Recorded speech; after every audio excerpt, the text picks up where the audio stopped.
This is Jets at Noon with Cameron Poitras and Jim Toth on 680 CJOB.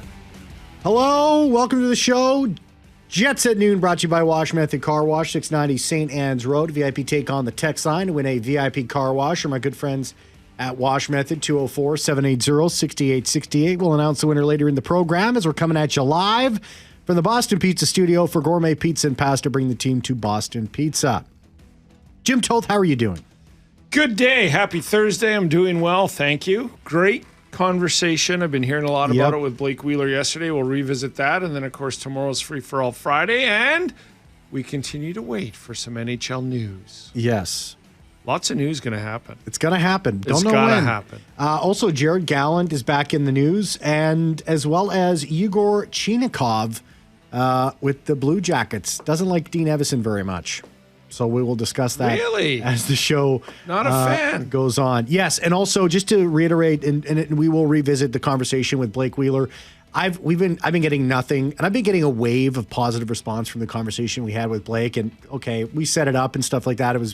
He was gracious enough to come on and be that honest with it. All credit to me goes to Blake Wheeler for coming on and just being that forthright. And that's what made that a wonderful interview. It wasn't anything that Jim and I did. So I just wanted to say that all credit goes to Blake, and we'll all discuss about the that. guest. Yeah, it all goes to Blake going up at 12:30. Like our next guest. Like our next guest as well. Jonah Sigel with YYZ Sports Media. Hey, Jonah, how are you? What's going on, guys? How are you? Good. Thank you. How are you? Good. I am fantastic. Great. I wanted to have you on the show because there is a lot of transition right now when it comes to how people are intaking their sports media across this country. Of course, we have Rogers has just went onto a new 12-year, $11 billion national media rights deal all the way until 2037-38. Who the heck knows what things are going to be like and how we consume media by that point. And as well, I mean, we've also seen Rogers hike the price 30% on Sportsnet Plus, making things more difficult for people to take in their favorite team, their favorite sport. And so, Jonah, you're big into this sort of thing. So, looking at how things are right now, does Rogers have? Are they total? I mean, look at them. They MLSE, the Blue Jays, Sportsnet. They have the NHL national media rights here. Are they totally driving the bus here? And can you tell me if that's a good thing or it's a bad thing? Well, it's a thing, that's for sure. Yeah. We can debate whether it's good or it's bad, but here's where we're at, and you're exactly right. They're at the top of the funnel, so they control the rights to basically all major sports television in Canada, with the exception of a few regional rights that Bell currently holds. Like here in Winnipeg, the Jets of the TV. Yeah. Exactly. Yeah. So, but if you want to watch a game other than those, limited regional games, Rogers is at the top of the funnel. So the question isn't the question becomes what vehicle are you using to watch? So what's ultimately going to happen is that, the days of cable are behind us. I have two kids in their 20s. Like they've never subscribed to cable. They're cord nevers. I'm not sure about either of you guys. If you still have it, if you don't, then you're a cord cutter, right? So, yeah, I do have it. So I'm a cord cutter. No, if you still have it, you've got the cord. You haven't cut it. Oh, right. Yeah. At some point, you may cut it. But whether you're watching on, you're going to watch on a flat screen, you're going to watch on an iPad or laptop or your phone. You might be watching on an Xbox. You might be watching through Apple TV. You might be watching through Google Chromecast. Ultimately, at the end of the day, Rogers is going to make a buck because you're watching a property that they own. So I think competition is good, but right now all roads lead to one place, and it's going to get more uniform than less uniform as time goes on, right? So Amazon has those Monday night games for the NHL. Mm-hmm. Rogers still making a buck. It's Amazon's production, but ultimately the folks at Rogers are making money off of you watching on Amazon.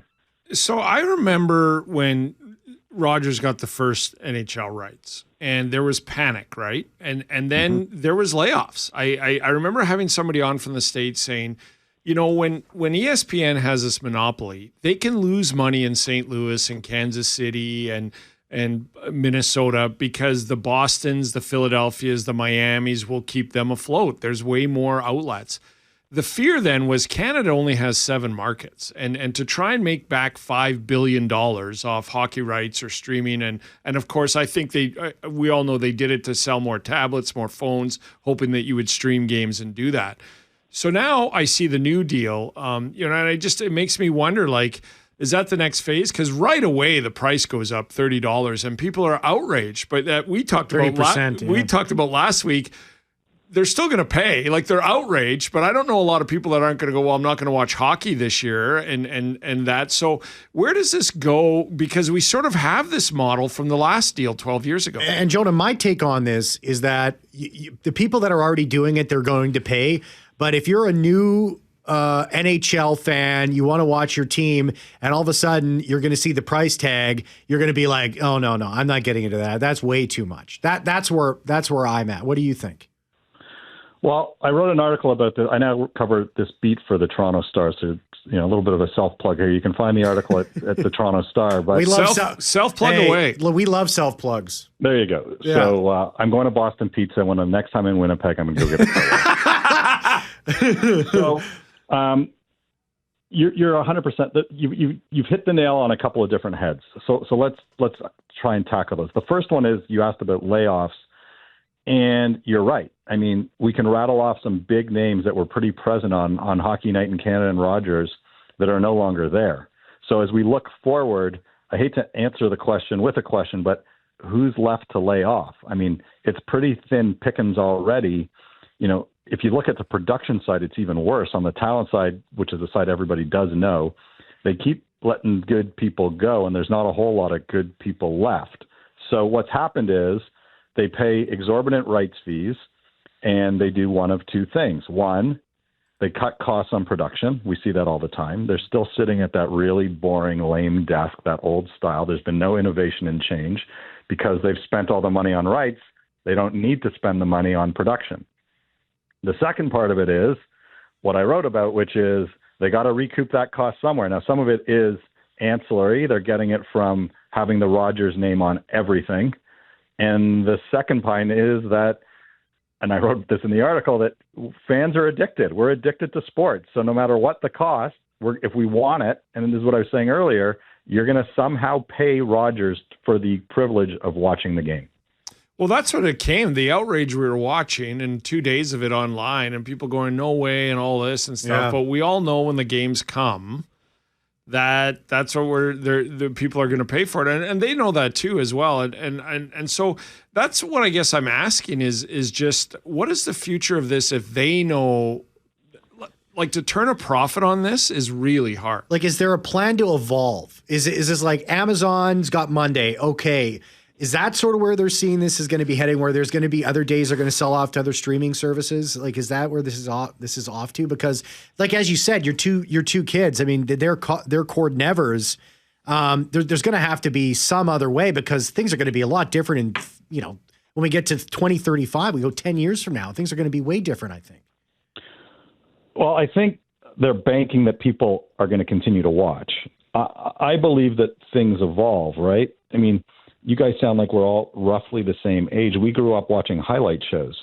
We don't do that anymore. Highlight shows are now on your phone on this thing called social media. Yeah. If things get too expensive, people will opt out. I don't know exactly where that tipping point is, but they announced this 30% increase to the top tier, and I think it kicks in right before the baseball playoffs start. Now, why would they do that, I wonder?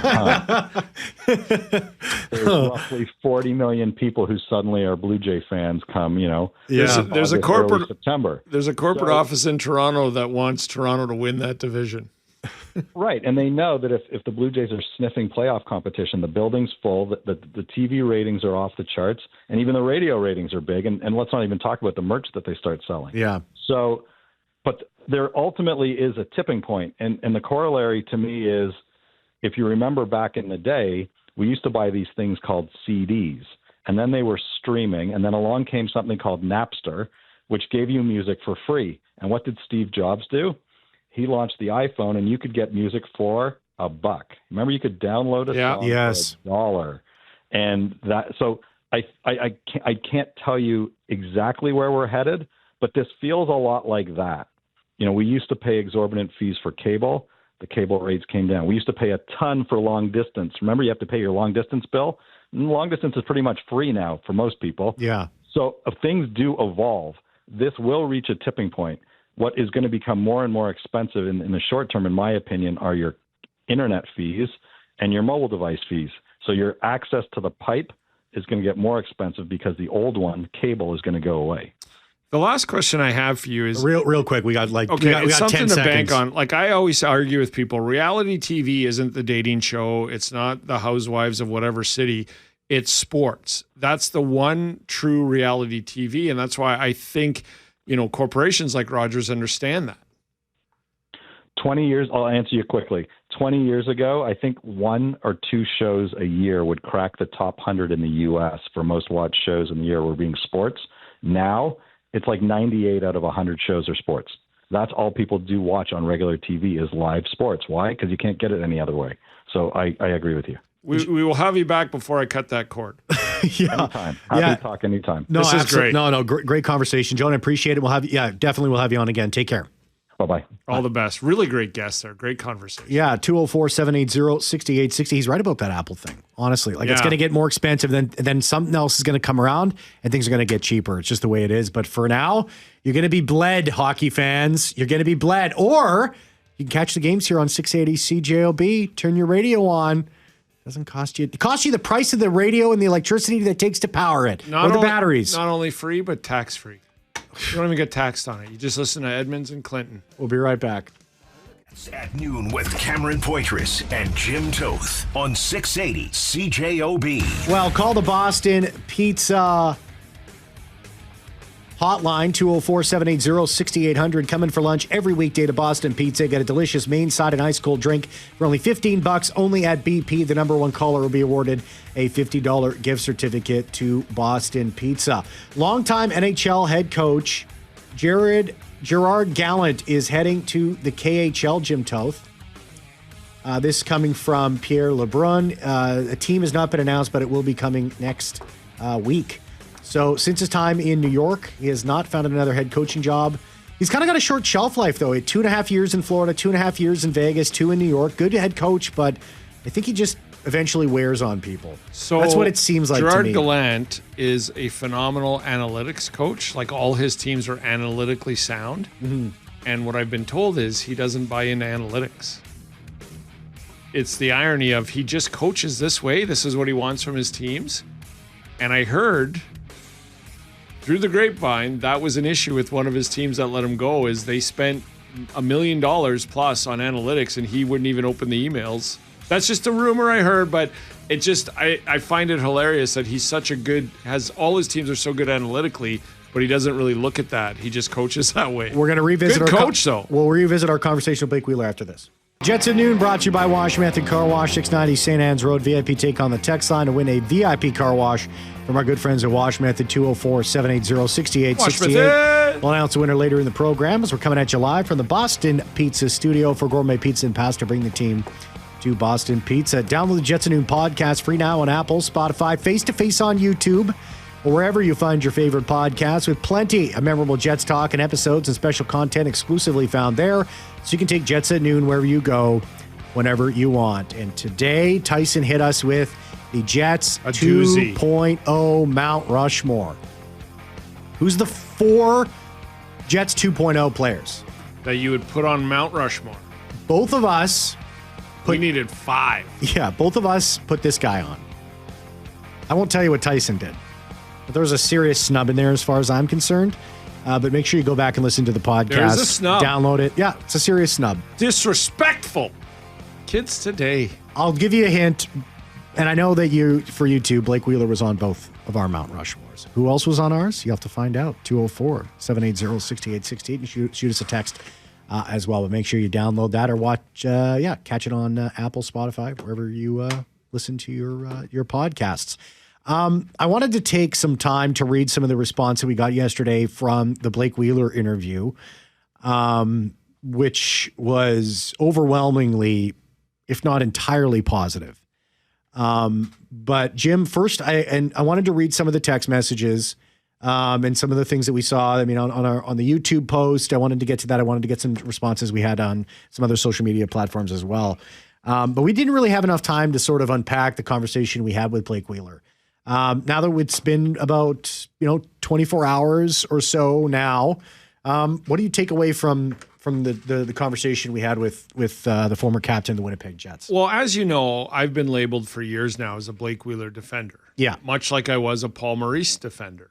And I stand by those. But I've always emphasized this. Did I think Blake Wheeler wasn't part of the problem? No. Mm-hmm. I think that he comes across, and I kind of quantify it, Cam, all the time, is I will always take the player that cares too much over the player that doesn't care enough. But that being said, you have to make it work. And if you care too much and players aren't liking it, you have to back off. Yeah. And if you don't care enough and players don't like it, you better start caring and putting more of an effort in.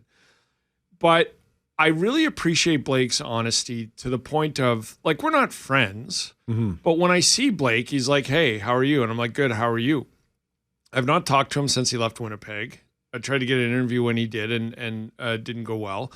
But what's lost in all the controversy about the toxic room and all this with Blake Wheeler is he's always gone the step extra, is why I respect him, to better himself or to better the situation. This isn't the first time he talked about the weight of it on him and taking it home to the wife and kids. He told that to Sarah Orlesky when he came back one year and said, like, I realized I was taking it too blah, blah, blah. It was even right after he had the captaincy stripped. And there was a simple, they asked him, like, has it been weighing on you? And he just, I don't think he didn't, at the time, he didn't elaborate. All he said was, yep. Well, he said yes or yep or something like that. And I defended that by saying, I don't see this as a move to, you've been, a problem and we're just putting you to the wayside, score goals, put up points, and we've had enough of this. I saw it as Rick Bowness trying to help a player. I saw the stripping of the C as a coach going, I want to alleviate some of this pressure you're feeling, and I want you to get back to playing really good hockey.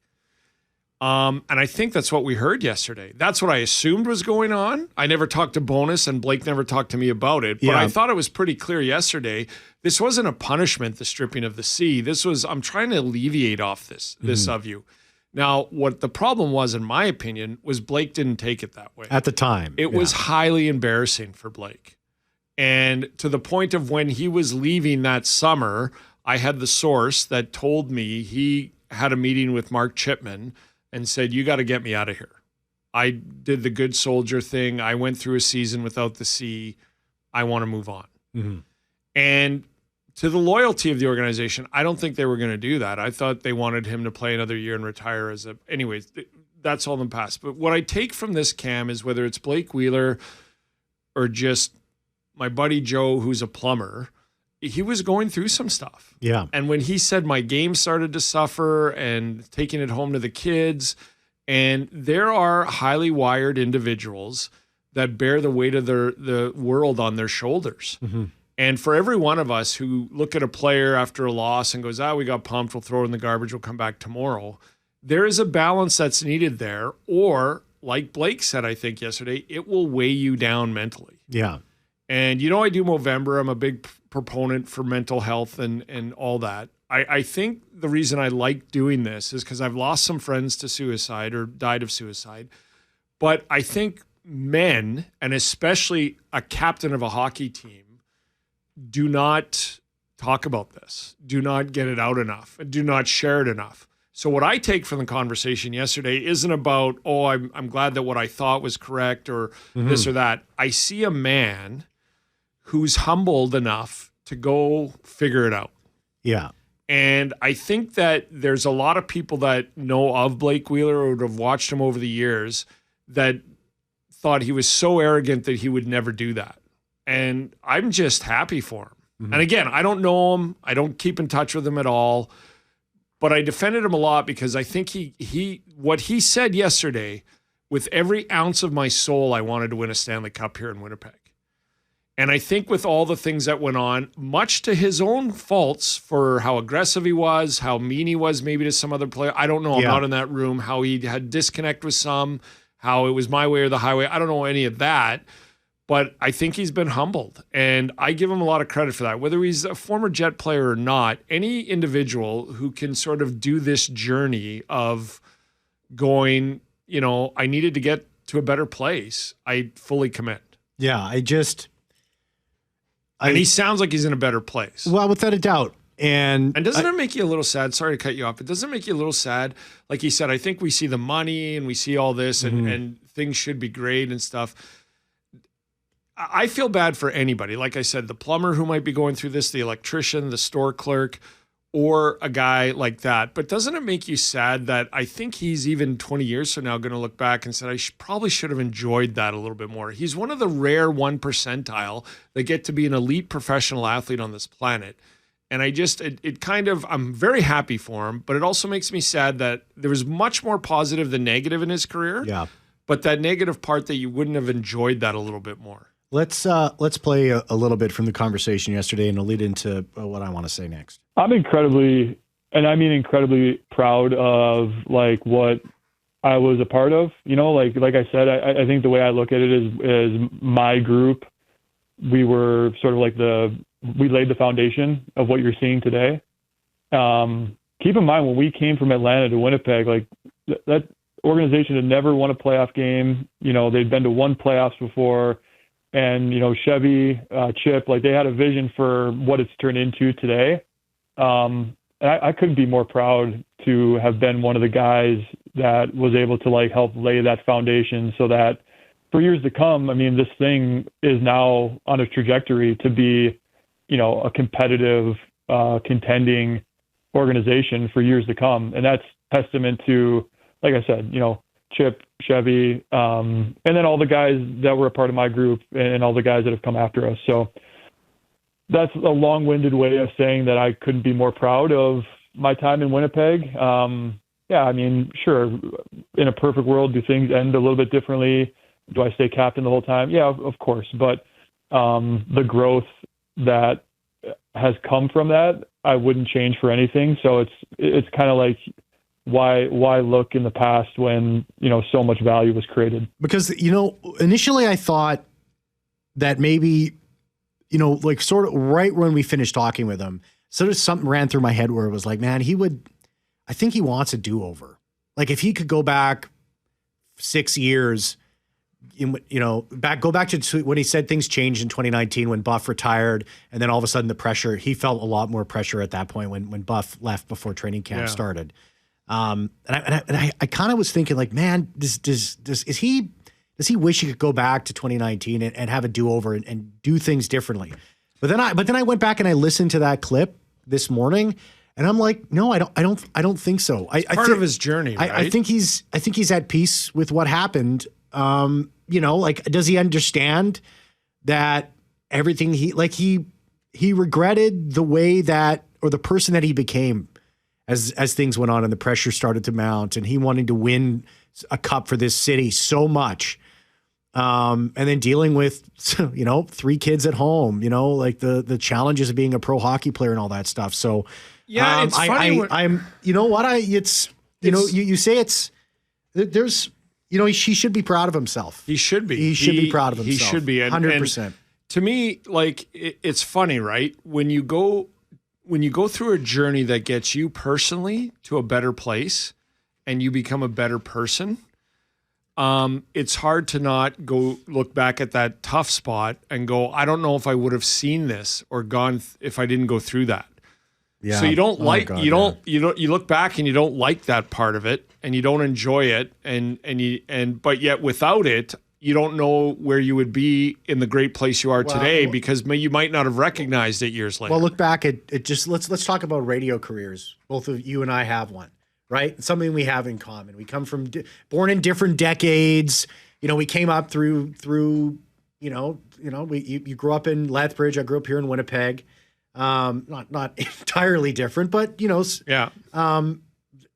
Like when I did my roll through some of those small markets, even some of the things here, like, do I look back on it and I kind of cringe, like, oh God, like Cam, like I do when I reflect on things, there's some moments where I go back like, oh, why'd you do it like that? Or you could have handled this better. Or you fell into that hole or whatever. I mean, it was not always easy, especially when I was, in my younger 20s, trying to, make a career for myself in some small markets and some small towns after living in Winnipeg my whole life, and going to towns of, 7,000, 8,000 people was a big change.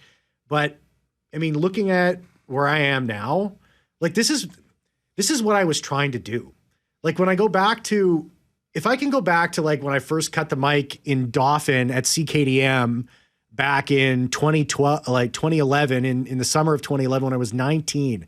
And it's like, Cam, if you just put your head down and you move forward and you deal with all the loneliness and the moving away and all that stuff, man. And you just put your head down and you get to the point where you will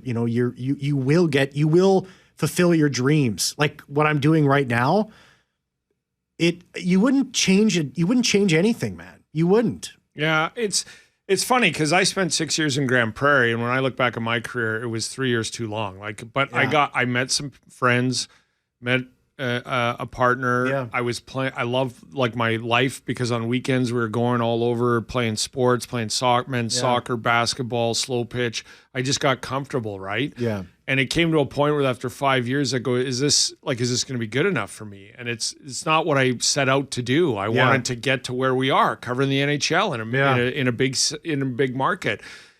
But looking back, I'm like, after 2 years, I should have got out of there and tried to make this happen. But then I look back at that and I'm like, but would I have realized that? Yeah. Had I not spent the 5 years there with a really life that I liked? Mm-hmm. That you have to make yourself uncomfortable you have to be lonely in new places. Like moving is hard, right? Oh God. But that's the toughest part. But and I don't want to speak for Blake, and I thought he spoke eloquently himself and stuff, but this gets lost in pro sports because all we do is get on social media and go, he sucked tonight. This guy was great tonight.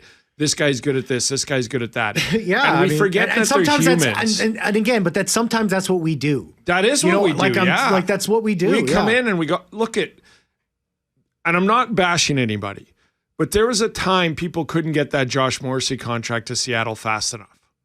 And what happens 2 years later? His dad was dying for a year. Mm-hmm.